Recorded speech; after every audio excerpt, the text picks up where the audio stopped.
Bonjour, ravi de vous retrouver dans Lumière intérieure. Cette semaine, nous braquons les projecteurs sur une comédienne, actrice que vous connaissez, qui a joué dans une centaine de films, de téléfilms, de pièces de théâtre. Et c'est d'ailleurs de théâtre qu'on va commencer à parler avec elle. Je vous présente Élisa Servier. Bonjour. Bonjour Élisa Servier, merci d'être avec nous. Merci de m'avoir invitée. Et comme je le disais, on va commencer par parler de théâtre, parce que c'est votre actualité du moment. Au Théâtre des Mathurins, où vous jouez une psychothérapeute, on va en parler. La pièce s'appelle Oedipe is Your Love. C'est un petit clin d'œil aux Bee Gees. Voilà, à la chanson How des Bee Gees. Deep is Your Love, How Deep is Your Love. Voilà, que vous interprétez donc avec Déborah Elmalek, qui est aussi l'auteur de la pièce, et David Bazan. Voilà, et Déborah a écrit la pièce avec David Bazan, et je joue donc avec Déborah Elmalek et Jandel. D'accord. Jandel, voilà. Alors, le petit pitch de la pièce, donc c'est une trilogie, ça tombe bien parce que ça parle quand même de psychanalyse. Vous êtes vous-même psychanalyste dans cette pièce. Ça parle d'une relation père-fille assez fusionnelle dont la fille essaye de se sortir un petit peu. La fille est avocate, elle s'appelle Eva. Son papa est avocat également, elle travaille avec lui, il s'appelle Paul. Et bon, il y a pas mal de quiproquos et c'est... Bon, j'en dis pas plus, mais c'est un peu ça le pitch, voilà, moi je suis là. Le pitch. Eva essaye de sortir de ses problèmes avec son père, donc elle vient voir une psy que je joue, et après je vais avoir affaire aussi au père. Mais le père sait très bien que sa fille vient me voir, et par contre elle n'est pas au courant, elle ne sait pas. Et donc c'est un peu, il y a beaucoup de choses qui sont de la vie de Déborah qu'elle a connue avec son papa et qu'elle avait envie d'écrire. Donc il y a des choses un peu graves comme ça, graves entre parenthèses, sur le complexe d'Oedipe, qui touchent beaucoup de femmes en fait. On avait beaucoup de femmes dans le public quand on a joué en octobre, novembre, décembre. Et puis on a tiré ça un peu vers la comédie parce qu'il faut bien rire de tout à un moment donné et que ça se prêtait aussi, voilà, ça se prêtait un petit peu au rire. Et comme le père est un séducteur acharné, voilà, c'est comment on dit, salé sucré. Ça raconte donc l'histoire un petit peu de Déborah. Est-ce que ça raconte la vôtre également? Alors moi, pas du tout. J'ai pas eu les du tout à rapports faire père-fille comme ça. Sûrement à 5 ans, comme toutes les petites filles, mais non, moi j'ai pas du tout été dans cette histoire-là. Mais visiblement, il y a beaucoup de femmes que ça touche. Que ça touche. On appelle ça le complexe d'Electre d'ailleurs. Ah oui. D'après ce que je sais, c'est Jung qui a utilisé ce terme-là. Le complexe d'Oedipe, c'était plutôt pour les garçons, et le complexe d'Electre, c'était pour les filles. Plutôt pour les filles. Voilà. Vous, ce rôle de thérapeute, vous l'avez travaillé comment?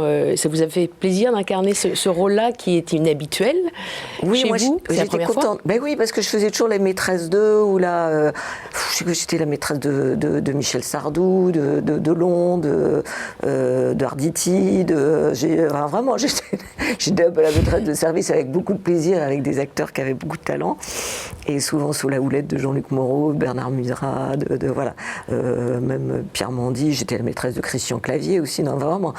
Vous avez une ribambelle d'amants virtuelle. Heureusement.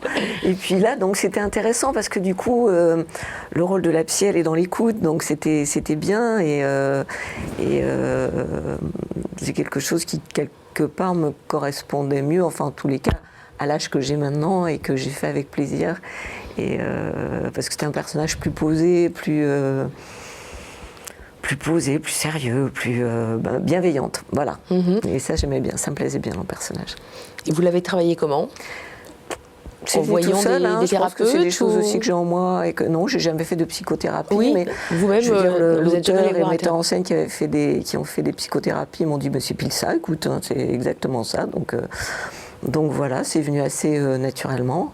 Et non, voilà, j'étais avec 2 personnes qui avaient fait je ne sais combien d'années de psychothérapie, donc j'étais là où j'étais. Vous étiez une béotienne en fait, ah oui, parmi ces 2 personnes. Totalement. C'est drôle. C'est rigolo, hein? Oui, c'est rigolo, parce que c'est vous qui incarnez la psy, donc la spécialiste de l'art. Ouais. Mais comme c'était très bien écrit, c'était... quand c'est très très bien écrit, ça vient tout seul, hein, normalement, hein, vraiment. Revenons sur la pièce, donc Oedipe is Your Love. On On parlait un peu des rapports père-fille. Vous disiez que ça vous concernait Oui. pas. Non, moi, ça m'a pas vous a touché non. pas du tout touché. Non. Moi, j'étais très attachée à ma mère parce que mon père... Alors justement, j'allais vous demander, est-ce que vous aviez un rapport plus particulier avec votre maman? Oui, mes parents étaient agriculteurs, en fait. C'était à Villepinte, à l'époque, où c'était la campagne. Hein. Ça n'a rien à voir. Il reste encore le petit centre, là, avec le café. En Seine-Saint-Denis? Oui, l'église et la mairie, quoi, vraiment. Il y avait 4 fermes, dont la nôtre. Donc moi, j'ai eu une enfance à la campagne, comme ça. Très agréable, en liberté. Et donc, puis après, mon père voyageait beaucoup, donc... moi, j'étais la 4e fille, aux grandes dames de mon père, et puis, non, je crois que je crois que c'est une génération, on n'était pas très proche des enfants, on parlait pas beaucoup avec les enfants, et j'étais beaucoup plus fusionnelle avec ma mère petite, mais c'était toute une génération, on disait pas aux enfants qu'on les aimait, on communiquait pas avec eux, hein, c'était...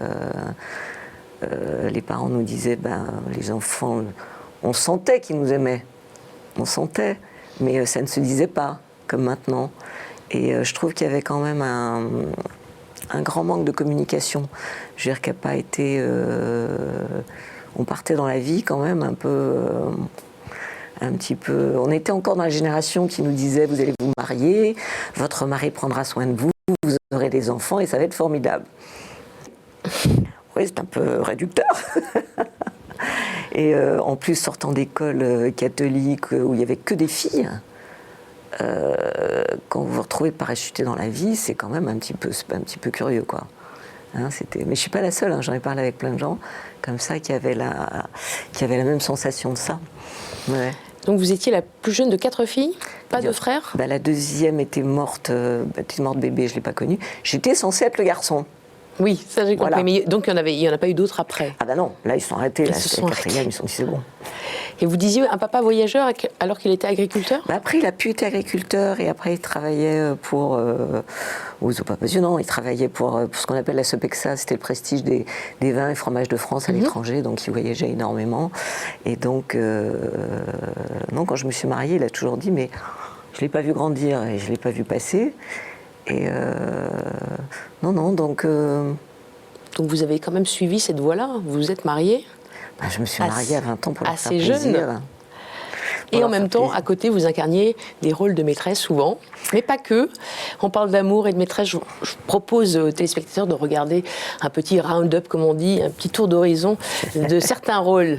Il y en a nombreux dans votre carrière. Vous allez les reconnaître. Regardez. D'accord. Isabelle, nous avons quelque chose en commun.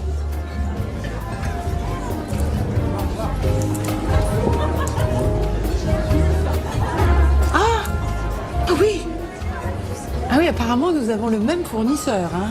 Il y a beaucoup de contrefaçons en ce moment. C'est une vraie? Oh, j'espère. Merci. Excusez-moi, je sais pas ce qui m'a pris. C'est même la première fois que ça m'arrive avec une femme. Non, mais je suis mariée, c'est pas... Oh, c'est pas possible. Non! Non, c'est pas raisonnable. Non. Alors, Madame la Présidente. c'est complètement fou, hein. Non. Là, quand même, c'est pas possible. Hein. Non. Ah non, vous arrêtez, hein. Vraiment, hein. J'ai jamais fait ça. Mais moi aussi, c'est la première fois. Oh non. Non. Oh, mais comment as-tu pu, toi, ma femme? Comment... Non, rien, vous êtes témoin, hein. Mais ne nie pas, tu allais faire l'amour avec cet homme. Non, mon chéri, c'est déjà fait. Et alors, j'avais oublié, mais c'est très agréable de baiser. Ah, non, mais alors, ça fait un bien fou. Hein. William, faut absolument qu'on recommence, c'était formidable. Donc, je t'en prie, épargne-moi le récit sordide de tes coucheries, hein, j'ai du travail. Non, justement, tu n'en as plus. Comment ça? Comment tu veux dire? Non, mais tu comprends, mon chéri. Tu me touches plus, tu me parles plus, tu m'amuses plus. Nous deux, ça mène à rien. Non, et puis toi, PDG, moi, actionnaire. Faisons simple, on divorce et tu quittes la boîte. C'est mieux pour notre histoire. Mais je suis viré? Oui. J'ai beaucoup réfléchi. À nous deux. Ah oui? Oui. Je peux pas toujours reculer, perpétuer des habitudes de tendresse conjugale qui à la longue paraissent insipides, en tout cas insuffisantes dans la vie d'une femme. Non. Un couple qui n'a plus rien à se dire est un couple mort. Alors j'ai pris une décision. Nous allons divorcer. Tu peux répéter? Nous divorçons. Je crois que c'est mieux pour toi, pour moi, pour Paul.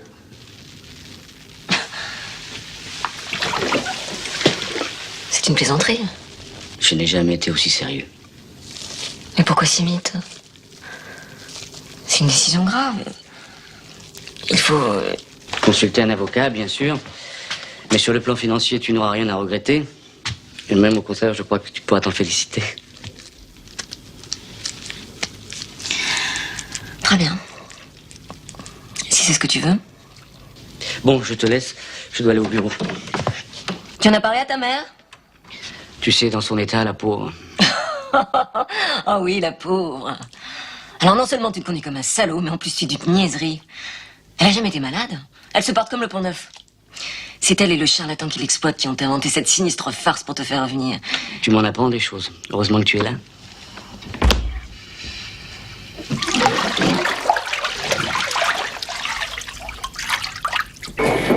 Dites-moi, Burma, je croyais qu'on devait jouer franc-jeu. Vous m'avez rien demandé, commissaire. Oui, ça va, faites pas l'imbécile, hein. C'est pas la peine de s'énerver, elle l'a pas tué. Voilà. Parce qu'elle l'aimait, tout simplement. Bon, eh bien, quoi qu'il en soit, moi j'ai décidé de mettre Christelle Verna sous mandat de dépôt. Enfin, tant qu'on n'aura pas trouvé le propriétaire de la troisième empreinte. Quelle troisième empreinte? Je vous l'ai pas dit? Non? Eh ben, fallait me demander. Bon, d'accord, allez, je le ferai plus. C'est promis, la prochaine fois, je vous dirai tout. C'est bizarre, ça. Hein. Pourquoi j'ai du mal à vous croire? Parce que vous prenez pas mes sentiments au sérieux. Quelle troisième empreinte? Bon, à part les vôtres, on a trouvé 3 types d'empreintes. Celle du défunt, celle de Christelle Vernaz et une troisième sur la poignée de la porte d'entrée de la maison. Inconnu au fichier. Vous avez changé de coiffure, vous? Oui, c'est un petit peu plus long. Je me suis juste... Ça vous va bien? Oui, enfin... Bon, je vous laisse. Monsieur Coy! Ah non! Oh non, faites jamais ça, bordel! Vous avez failli me faire claquer, là. Excusez-moi, mais je viens de réaliser que je ne peux pas rentrer chez moi. Non, mais comment ça et pourquoi, je vous prie? Mais parce que mon mari pense que je suis chez ma tante Manou, à Metz. Bon, ben alors allez à Metz, chez votre tante Manou. Ah non, non, non, ça c'est pas possible, non. Si j'arrive comme ça en pleine nuit, tante Manou va avoir une attaque. Alors tant pis, vous n'avez qu'à coucher avec Bono dans la 728. Oh non! J'ai entendu, monsieur Coïc!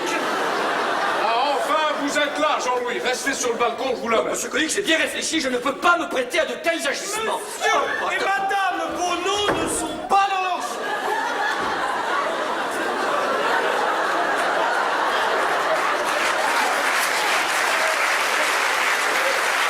Qu'est-ce que vous faites à genoux sur le balcon, monsieur Bono? Je crevais de chaud, alors je prends l'air. Mais j'étais en train de vous chercher, vous et votre épouse, suite 728. Non, je suis sorti pour apprécier la vue. Paris est superbe, vue d'ici. Il faut peut-être qu'on y aille. Chérie. Bien sûr, mon amour. Excusez-moi, hein. Et où est monsieur Coïc? Pardon? Où est monsieur Coïc? Où? Au bar, il vous attend au bar pour fêter ça. Pour fêter ça quoi? C'est ce qu'il va vous expliquer. Et là, alors allez-y, foncez là, foncez, foncez.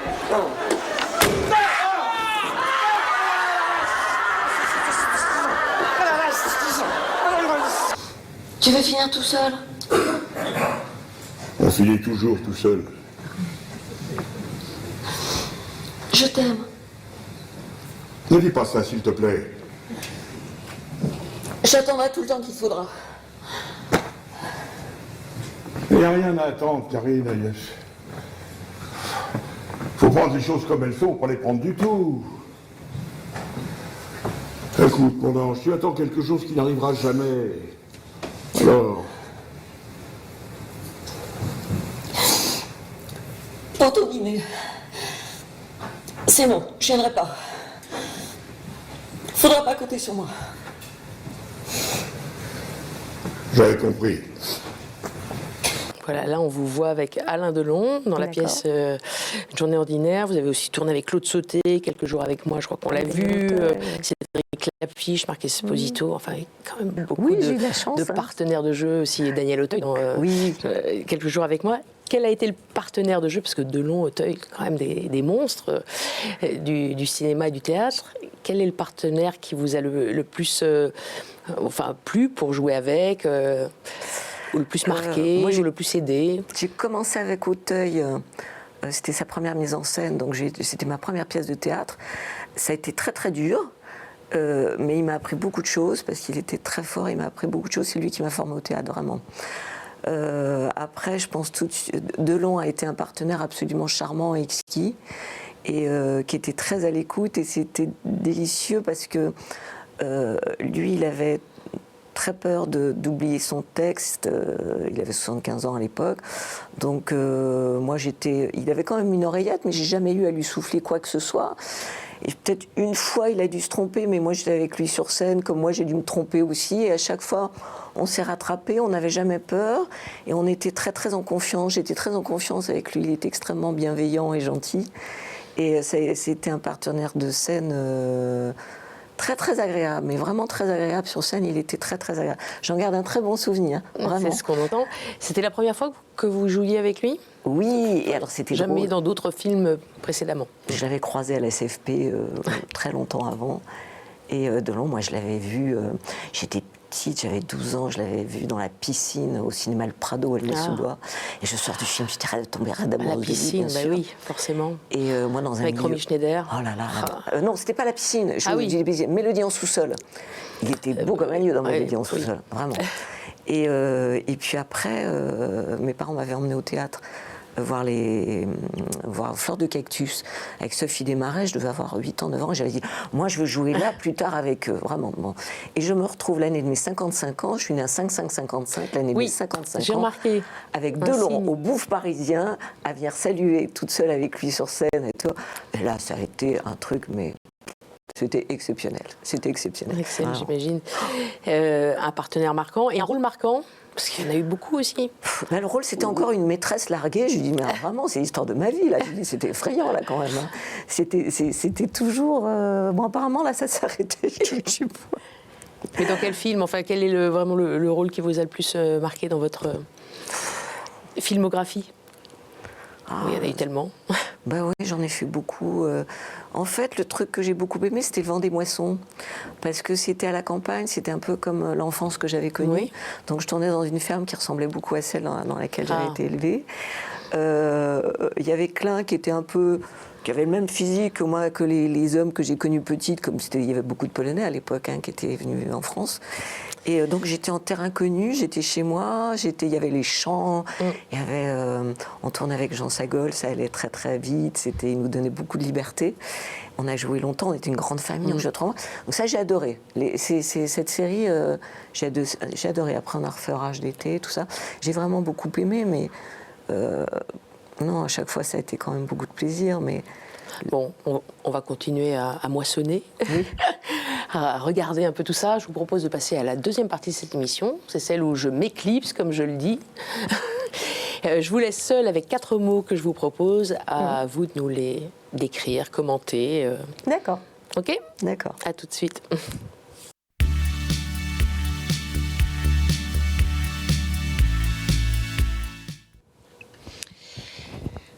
Alors...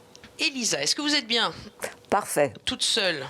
Mieux, c'est pas possible. Dans le fauteuil du psychanalyste.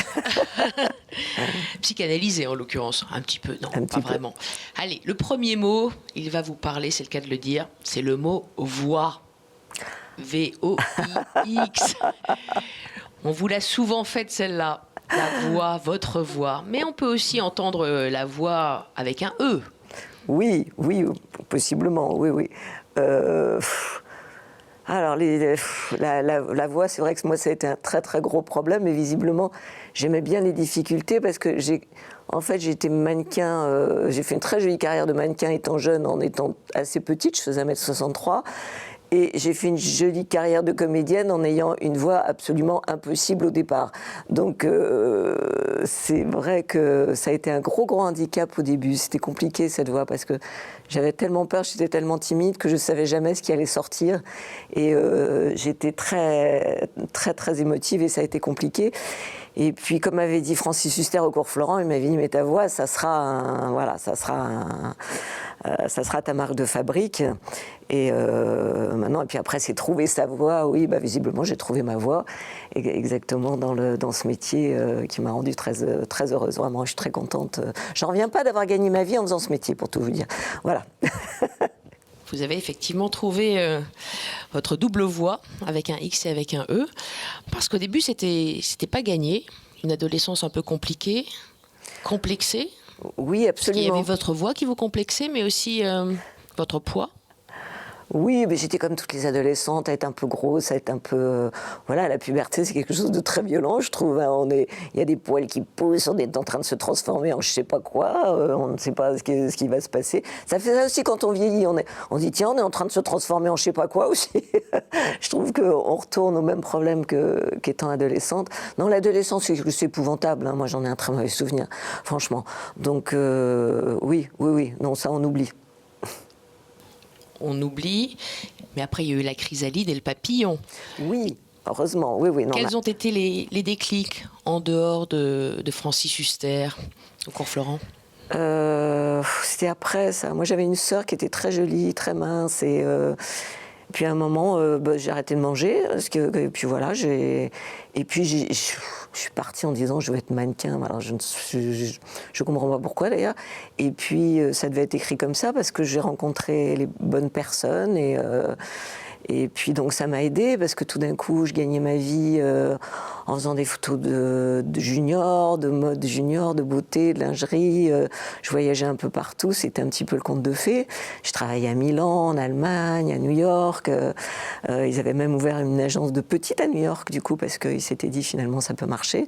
Mais ça n'a pas marché. Donc ça a été quelque chose d'assez particulier, mais c'était un très joli conte de fées après cette adolescence un petit peu difficile. Voilà. On va passer au deuxième mot qui peut aller avec un petit peu avec le premier. C'est le mot angoisse. Angoisse ou trac peut-être pour commencer. Le trac, on l'a toujours. Comme je disais, je ne sais plus qui, je crois Louis Jouvet. Ne t'inquiète pas, quand tu auras du talent, tu auras le trac. Mais le trac, c'est un peu compliqué. Mais quand on a beaucoup travaillé, on l'a 3 minutes et puis après, ça passe. Sinon, les angoisses globalement, mais bien sûr qu'on a des angoisses toute sa vie, on a des angoisses et la religion aide à ne pas avoir d'angoisse si on a quelque chose à se raccrocher, que sa vie a un sens. En ésotérisme, on dit toujours que la peur est la demeure du chuchoteur, et c'est vrai que il faut pas tomber là-dedans. Il faut être confiant. Il faut faire confiance. Il faut être confiant. Il faut que quand sa vie a un sens et qu'on sait pourquoi on est là, ça se gère beaucoup mieux.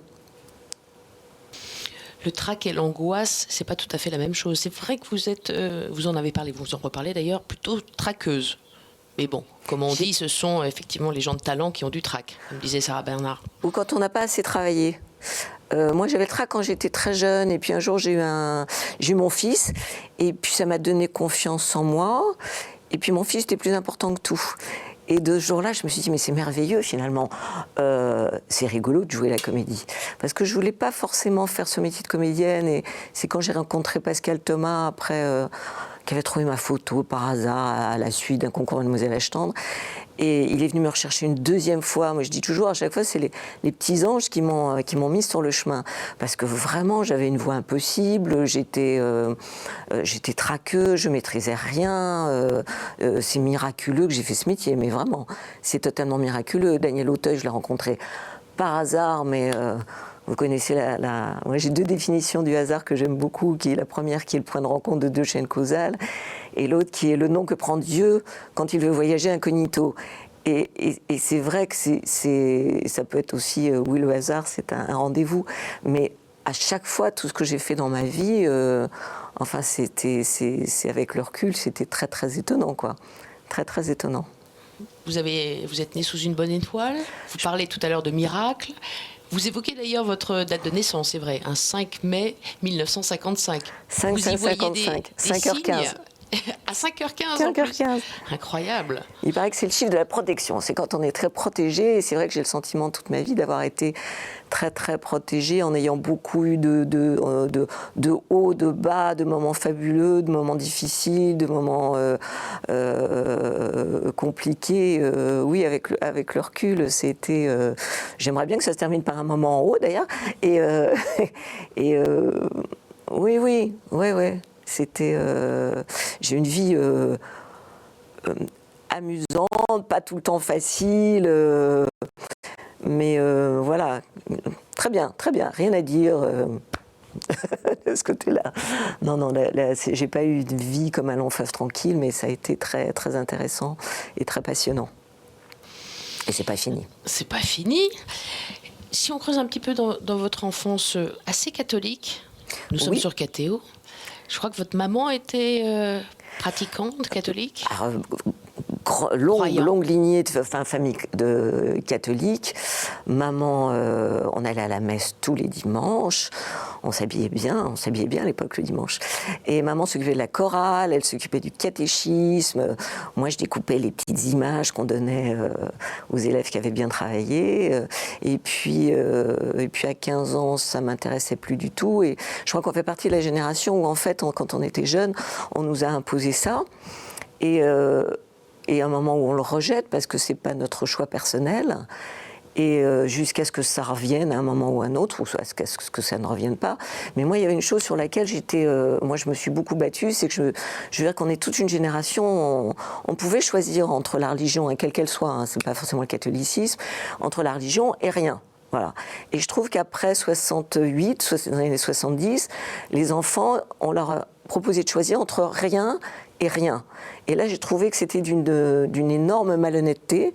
Moi, j'ai eu des grandes conversations avec mes neveux et nièces à ce propos-là, et je crois que ça les a fait bien évoluer.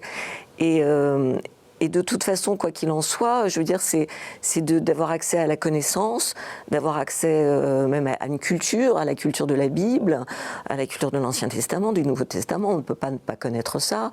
Et là, il y a toute une génération qui est partie sans rien. Comme je dis toujours, ils sont partis comme s'ils partaient dans la jungle, sans chaussures, sans couteau, sans eau. Et je trouve ça très, très violent. On peut après ne pas y revenir. Je sais que moi, personnellement, je suis revenue... D'abord, c'est toujours resté un peu quand j'avais des moments difficiles. Moi, je retournais à l'église, j'allais mettre une bougie, un cierge, j'allais prier.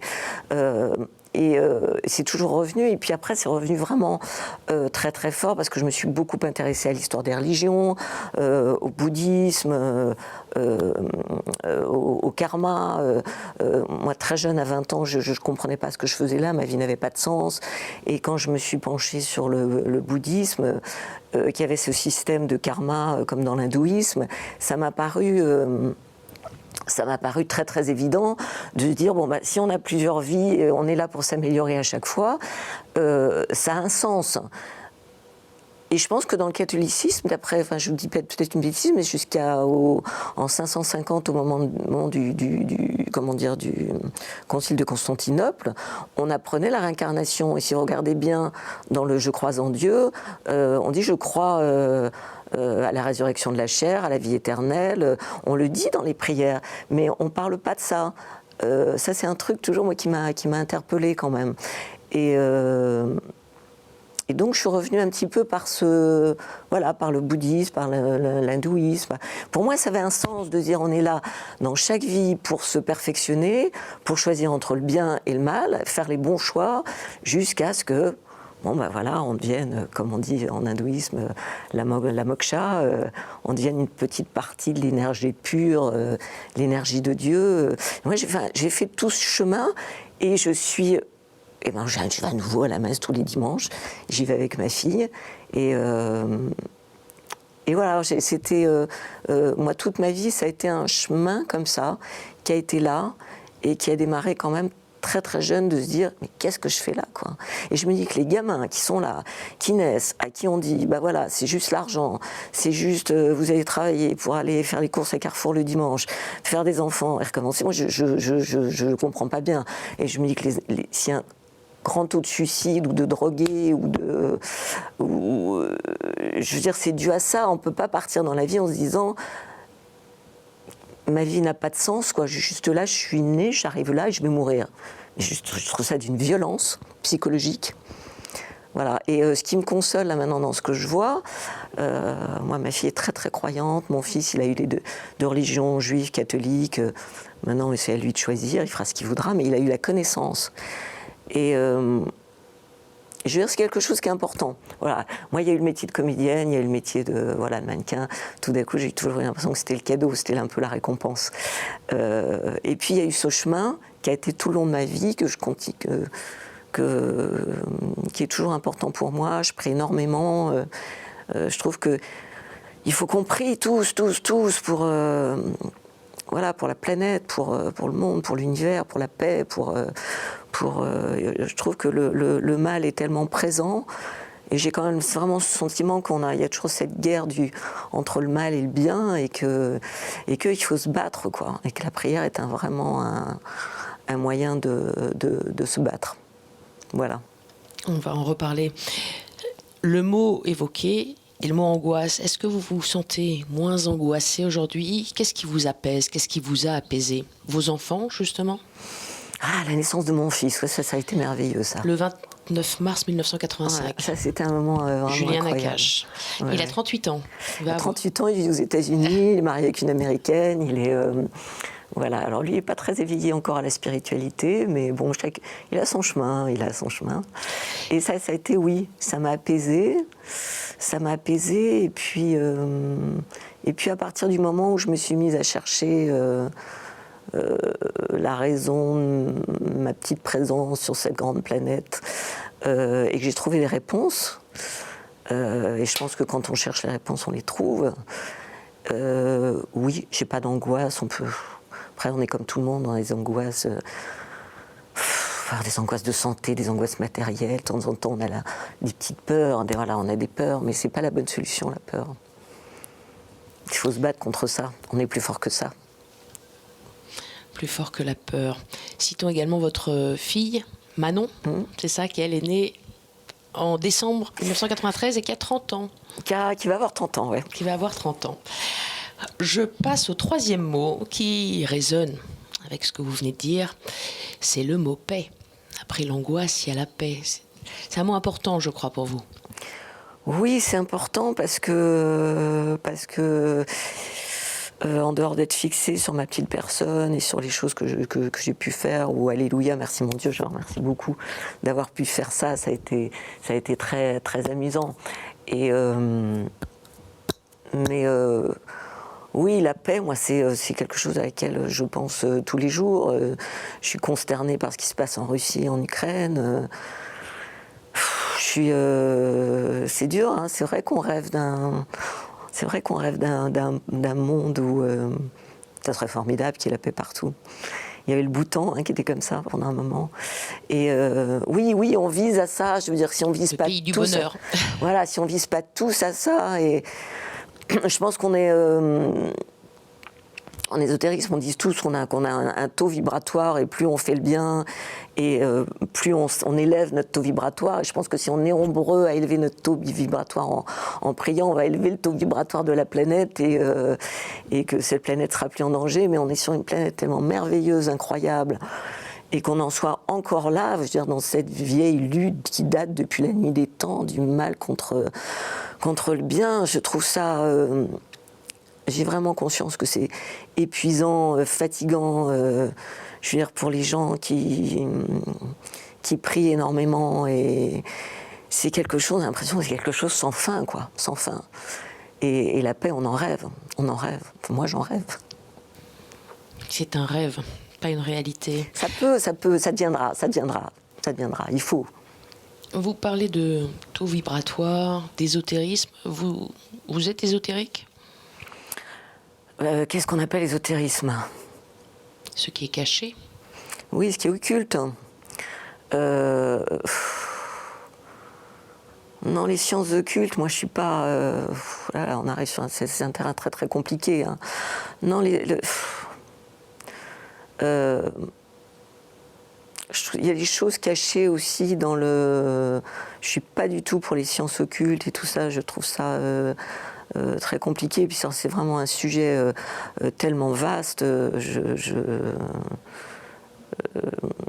tellement vaste et tellement compliqué. Moi, je suis beaucoup plus intéressée par le côté blanc de tout ça et par le côté... Il y a des gens qui ont des dons et qui sont dans la prière, il y a des guérisseurs, il y a...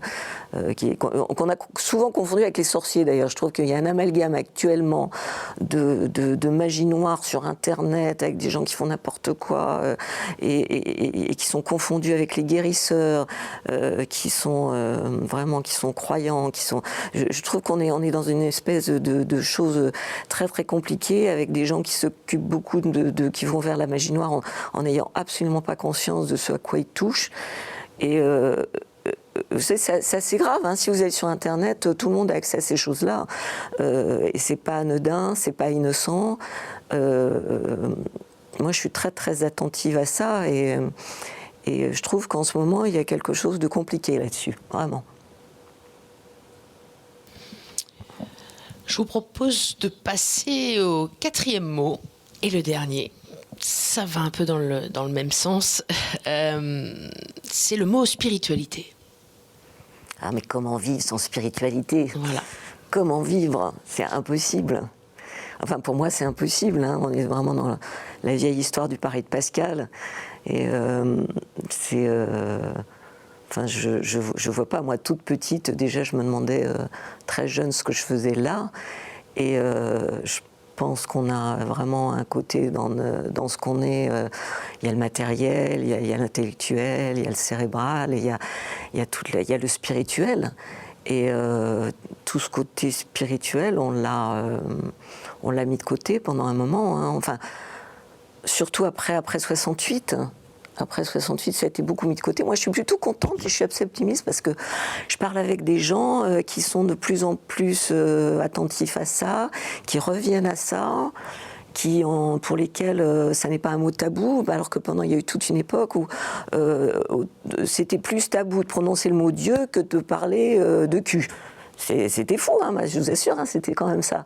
Dans les années 70, c'était ça. On parlait de Dieu, c'était un truc de dire moi je vais à la messe, comment tu vas à la messe? Mais c'était quelque chose de ringard, de tabou. Et là, c'est très encourageant parce que moi je parle à des gens qui sont très sensibles, voilà, on en revient toujours au sens de leur vie et qui sont ouverts à ça. Mais ça me paraît impossible d'être un être humain et de ne pas avoir de spiritualité. Il y a un très joli livre qui s'appelle Les dialogues avec l'ange, qui est un livre très très lourd, hein, très compliqué. Moi je l'ai lu plusieurs fois, je me suis arrêtée. Sans spiritualité, c'est-à-dire que vous retombez au niveau animal. Alors on dit, alors à ce moment-là, il y a le minéral, le végétal, l'animal, l'être humain. Puis après, je ne sais pas, les chérubins, les anges, les archanges, et le tout formerait Dieu. Mais on ne peut pas, si on n'inclut pas la spiritualité dans sa vie actuellement, je pense qu'on retombe dans l'animal. Voilà, je vois un petit peu les choses comme ça, et que le chemin qu'on a là actuellement, c'est de s'élever. Voilà, c'est la seule... c'est s'élever en faisant les bons choix. Vous dites vous-même un livre assez hermétique, oui, dialogue avec l'ange, puisque ces enfants parlaient, conversaient avec un ange. C'était très... Entre juin 43 et novembre 44. Ouais. C'est passionnant, enfants, hein. C'est un livre tout à fait passionnant. Ils sont morts, décédés ensuite. Hein. Ouais. Mais les écrits sont restés. Est-ce que vous-même, vous avez un rapport comme ça, direct, vertical, avec Dieu? Écoutez, j'ai le sentiment de ça en tous les cas, mais je pense que plus on prie, plus on se connecte à Dieu. Et plus on est en contact avec nos anges, on a tous un ange ou plusieurs anges, et je pense que plus vous priez, et plus vous êtes connecté, et vous sentez quand vous êtes connecté ou pas, et plus vous avez la réponse, et plus vous avez de l'aide. Et je sais que moi, je me sens jamais seule, quoi, vraiment. Je ne me sens jamais seule. J'ai des périodes de doute comme tout le monde, mais très très vite je me reprends parce qu'on n'est jamais seul. Et quand on est connecté, je veux dire, on est... c'est une chance, mais c'est à la portée de tout le monde, quoi. Vraiment, c'est à la portée de tout le monde. On entend votre recherche, vos prières, une éducation catholique. ensuite plutôt du bouddhisme, voire de l'hindouisme. Où est-ce que vous êtes aujourd'hui ? Alors, je reste fondamentalement chrétienne. Je suis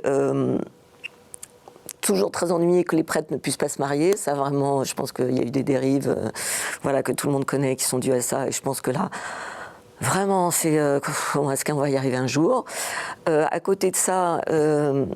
j'ai quand même été très influencée par le bouddhisme sur le fait qu'il y a un karma et qu'on ait plusieurs vies, parce que moi ça me semble quand même impossible de tout faire bien en une vie, et que vraiment on est tous dans des conditions vraiment différentes, avec un potentiel complètement différent. Donc pour moi ça tenait pas la route. Je prie, oui, je médite. Le matin au réveil, je me connecte tout de suite. Le soir aussi, moi je suis très attentive à ce qui se passe sur la planète, à prier dans ce sens-là. Vous savez, pendant un moment, il y a eu en Australie, il y a eu des incendies épouvantables. Et puis il y a un maître, je ne sais plus qui était en Inde ou quoi. Il y a une chaîne de prière qui a été lancée. Et moi, je crois beaucoup aux chaînes de prière. Écoutez, 2 jours après, il y a eu la pluie sur l'Australie. Et je crois vraiment à la force de la prière. Je trouve qu'on a pas assez de groupes de prière. Et je regrette que, surtout avec Internet, on peut le faire, on se donne rendez-vous à telle heure, à tel moment. Et il y a une puissance de la prière qui fait qu'on peut faire évoluer les choses. Et je ne le vois pas assez. Voilà, je ne le vois pas assez. Donc, tout ça pour répondre à votre question oui, donc le matin, le soir, je prie, je regarde beaucoup ce qui se passe, et on prie, on demande. On demande à Dieu, à ce que ça s'arrange. On remercie aussi. Remercie à chaque fois je remercie, bien sûr. C'est bien évidemment qu'on remercie. Et qu'on est très... mais je suis très... je suis très respectueuse de ça, et je suis très connectée à ça. Et je suis très heureuse d'avoir fait ce chemin-là. Il y a une série sur Internet qui s'appelle L'Histoire de Dieu, je ne sais pas si vous avez vu, avec Morgan Freeman. Ils ont fait tout le tour de la planète, et ils sont intéressés à toutes les religions. Il y a un moment, quand j'étais jeune, je m'étais dit, je vais aller en faculté, je vais étudier toutes les religions. Puis j'étais un peu paresseuse, et je ne l'ai pas fait. Et ce truc-là, et cette émission sur Netflix, ce documentaire est formidable, vraiment formidable. À conseiller. Et votre rapport à l'au-delà, ou même à la mort, est-ce que ça vous a apaisé, cette recherche ? Est-ce que vous avez trouvé, même, dans le bouddhisme ? À partir de ce moment-là, on n'a pas peur de la mort. Moi, j'ai peur de souffrir, j'ai peur d'être malade. Bon, vraiment. Là, je vois les gens, ça me fait vraiment de la peine. Oui, la souffrance, la maladie, c'est vraiment une épreuve.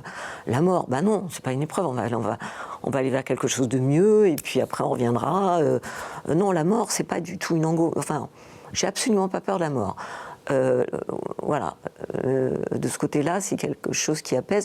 Et je trouve que c'est triste pour les gens qui sont pas croyants, qui croient en rien, de se dire on a eu une vie, puis on va mourir, puis il n'y aura rien. Oh là là, mais c'est terrible. C'est ce que disait l'histoire de Pascal, quoi. Soit vous renoncez à croire et ça sera très douloureux, et effectivement, c'est très douloureux de se dire je vais mourir et il n'y a rien. Waouh. On ne peut pas bien vieillir en pensant comme ça. C'est la souffrance ou la maladie, là, vraiment. Mon Dieu, ça c'est dur. Et si on dit échapper, quand on peut. Merci, Élisa Servier. Je vais revenir auprès de vous pour la conclusion. Oui, bien sûr. À tout de suite. À tout de suite.